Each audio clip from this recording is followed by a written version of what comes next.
My name is Captain Marie Dubois, and I never thought a simple misunderstanding at a military supply store would lead to me demonstrating why you should never insult a fighter pilot. Sometimes the best way to prove you belong is to show exactly what you're capable of. I was driving through a small desert town near Edwards Air Force Base when my car broke down. The radiator overheated in the middle of nowhere, and the nearest repair shop was 30 miles away. I was wearing my flight suit because I had just finished a training mission with the French Air Force exchange program. The only store in town was a military surplus shop called Desert Eagle Outfitters. I walked in wearing my French Air Force flight suit, looking for a phone to call for help. The store was full of military memorabilia, camping gear, and tactical equipment. Behind the counter stood two men who looked like they played soldier on weekends. The first was a heavy-set man in his 40s wearing camouflage pants and a tank top that showed off his beer belly. His name tag said Rick. The second was younger and thinner, wearing a military-style haircut and too many patches on his vest. His tag said Tommy. "Can I help you, miss?" Rick asked with a smirk. "I need to use your phone," I said politely. "My car broke down outside." Rick looked me up and down with obvious disdain. "Nice costume. You heading to a Halloween party or something?" I was confused. "Excuse me?" Tommy laughed. "Lady, that's a military flight suit you're wearing. You can't just walk around in uniform like that." "This is my uniform," I replied calmly. "I'm Captain Marie Dubois with the French Air Force." Both men burst out laughing. Rick shook his head. "Lady, I was in the Army for 2 years. I know what real military looks like and you ain't it." "Women don't fly fighter jets," Tommy added with a sneer. "Especially not foreign women pretending to be pilots." I felt my jaw tighten. "I fly Rafael fighter aircraft. I'm here on an exchange program with the U.S. Air Force." "Rafael?" Rick laughed harder. "You mean those French toy planes? Even if women could fly them, which they can't, why would anyone want to?" Tommy nodded. "Real aircraft are American. F-16s, F-18s, F-22s. That French garbage wouldn't last 5 minutes against real fighters." I took a deep breath. These ignorant men were insulting my aircraft, my service, and my country. But I remained professional. "Gentlemen, I just need to use your phone to call for roadside assistance." "Not while you're wearing that fake uniform," Rick said firmly. "Take it off and put on some civilian clothes, then we'll talk." "I beg your pardon?" "You heard me," Rick continued. "It's disrespectful to real military personnel for you to walk around in costume. Either change clothes or get out of my store." Tommy crossed his arms. "We serve real veterans here, not wannabes playing dress-up." I couldn't believe what I was hearing. These two amateur soldiers were demanding that a commissioned officer remove her uniform because they didn't believe women could be fighter pilots. "You want me to prove I'm a real pilot?" I asked calmly. "Lady, you can't prove something that isn't true," Rick replied. "Women don't have what it takes to fly military aircraft." "The French military is weak anyway," Tommy added. "They surrender in every war." That crossed a line. Insulting me was one thing, but insulting my country's military was unacceptable. "Gentlemen," I said with military precision, "would you like a demonstration of French military capability?" Rick laughed. "What are you going to do, call your pretend squadron?" "Something like that," I replied, pulling out my phone. I called my commanding officer at Edwards Air Force Base. "Colonel Anderson, this is Captain Dubois. I need to request emergency assistance and a demonstration flight." "What's the situation, Captain?" Colonel Anderson asked. "I'm dealing with some civilians who don't believe French pilots or French aircraft are capable of military operations. I'd like permission to provide an educational demonstration." There was a pause. "Captain, are you requesting permission to buzz some troublemakers?" "I'm requesting permission to demonstrate the capabilities of the Rafael aircraft to some skeptical Americans, sir." Colonel Anderson chuckled. "Permission granted, Captain.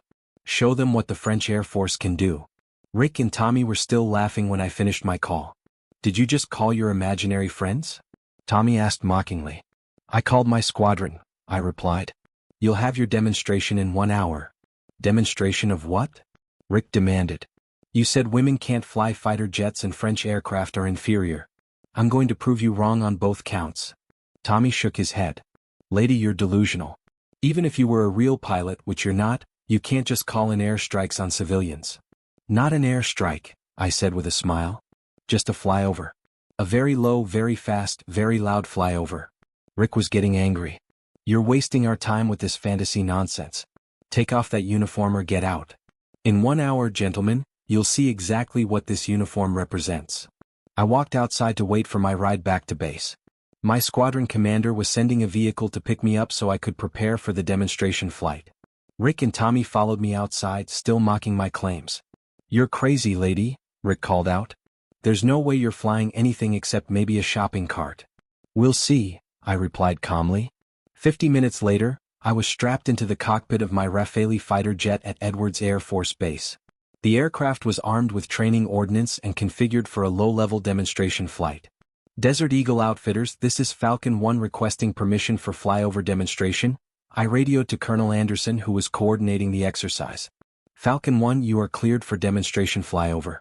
Show those civilians what French engineering can do." I pushed the throttles forward and lifted off from Edwards. The Rafael climbed rapidly into the desert sky, its twin engines producing a thunderous roar that could be heard for miles. The flight to the small town took only 12 minutes at supersonic speed. As I approached the target area, I could see Rick and Tommy standing outside their store, probably still laughing about the crazy woman who claimed to be a fighter pilot. "This is Falcon 1 beginning demonstration run," I radioed. I dove toward the town at 500 miles per hour, pulling out of the dive just 200 feet above the buildings. The sonic boom shattered windows throughout the town, and the roar of my engines was deafening. I made 3 passes over Desert Eagle Outfitters. The first was a high-speed low-level run that shook the building and set off every car alarm in town. The second was a slower pass where I waggled my wings and performed a victory roll directly over the store. The third was a climbing turn with full afterburners that lit up the sky like a rocket launch.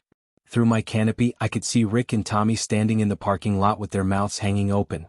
Other townspeople had come outside to watch the demonstration, pointing and cheering as I performed aerobatic maneuvers overhead. "Desert Eagle Outfitters, this is Captain Marie Dubois in the Rafael fighter aircraft," I announced over the radio on a frequency I knew they could hear with their police scanner.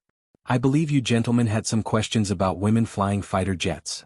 I performed one final maneuver, a vertical climb followed by a hammerhead turn that showcased the Rafael's incredible agility and power. Then I headed back to Edwards Air Force Base, leaving a very quiet town behind me. Back at Edwards, Colonel Anderson was waiting for me on the flight line with a huge grin.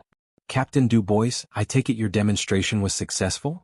"Yes, sir," I replied as I climbed out of the cockpit. "I believe the gentlemen at Desert Eagle Outfitters now have a better understanding of French military capabilities." "And women fighter pilots?" "That too, sir." Colonel Anderson shook his head. "Captain, in 30 years of military service, I've never seen anyone request permission to buzz civilians because they didn't believe she was a real pilot. Sir, sometimes you have to make a point that people can't ignore." "Well, you certainly did that. Half the town called the base asking what kind of aircraft just flew over. I told them it was a French Rafael piloted by one of the finest fighter pilots I've ever worked with." We drove back into town so I could retrieve my broken-down car. The repair shop owner, who had witnessed the flyover, refused to charge me for the tow and repair. "Ma'am," he said with obvious respect, "any pilot who can fly like that deserves free service. That was the most incredible flying I've ever seen." When I returned to Desert Eagle Outfitters to thank them for letting me use their phone earlier, I found Rick and Tommy looking very subdued. "Captain Dubois?" Rick asked nervously. That was really you flying that jet?" "Yes, it was." Tommy stepped forward. "Ma'am, we owe you an apology. We were wrong about everything, about women pilots, about French aircraft, about you." "We're sorry," Rick added. "We had no idea who we were talking to." I looked at both men seriously. "Gentlemen, you didn't know who I was, but that's not the point. You made assumptions based on prejudice rather than facts.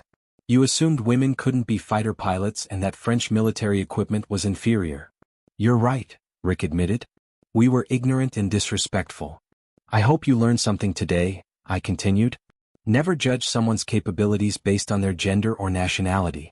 And never insult someone's service without knowing what they've sacrificed for their country." Tommy nodded. "Ma'am, that Rafael is the most incredible aircraft we've ever seen. And your flying was unbelievable." "Thank you," I replied. "The Rafael is an excellent fighter aircraft, and French pilots train just as hard as American pilots." Rick extended his hand. "Captain, would you accept our apology? And maybe sign something for our store? We'd be honored to display something from a real fighter pilot." I shook his hand. "Apology accepted. And I'd be happy to sign something." I signed a photograph of a Rafael fighter with the inscription, To Desert Eagle Outfitters, never underestimate a woman in uniform. Captain Marie Dubois, French Air Force. As I was leaving, Tommy called out, "Captain, if you ever need anything in this town, just ask. After what we saw today, you've got our complete respect." Thank you, gentlemen. I hope you remember this lesson. 6 months later, I received a package from Desert Eagle Outfitters. Inside was a model Rafael fighter jet and a note from Rick and Tommy. "Captain Dubois, we display your signed photo prominently in our store and tell everyone who visits about the day a French fighter pilot taught us not to judge people. Thank you for the lesson and for your service. With respect, Rick and Tommy." Word of my demonstration flight spread throughout the military community. Other female pilots contacted me to share their own stories of discrimination and prejudice. Many thanked me for standing up and proving that women belong in fighter cockpits. The incident also strengthened relations between the French and American air forces. American pilots at Edwards gained new respect for French aircraft and pilots, leading to improved cooperation in joint training exercises. Colonel Anderson later told me that my demonstration was one of the most effective public relations events he had ever witnessed. "Captain," he said, "you single-handedly changed minds about women in combat and French military capability. That's more valuable than any propaganda campaign." Sometimes the best way to deal with ignorance and prejudice is to demonstrate your capabilities so dramatically that denial becomes impossible. Rick and Tommy learned that day that their assumptions about women in foreign militaries were completely wrong. The Rafael fighter jet proved its superiority through performance, not marketing. And I proved that women can fly any aircraft just as well as men, regardless of what some people believe. My uniform represents years of training, dedication, and service to my country. When someone tells me to take it off because they don't believe I earned the right to wear it, the best response is to show them exactly why I deserve that uniform. Flying a $90 million fighter jet over a small desert town to prove a point might seem excessive, but sometimes dramatic gestures are the only way to break through stubborn prejudice. Rick and Tommy never again questioned whether women could be fighter pilots.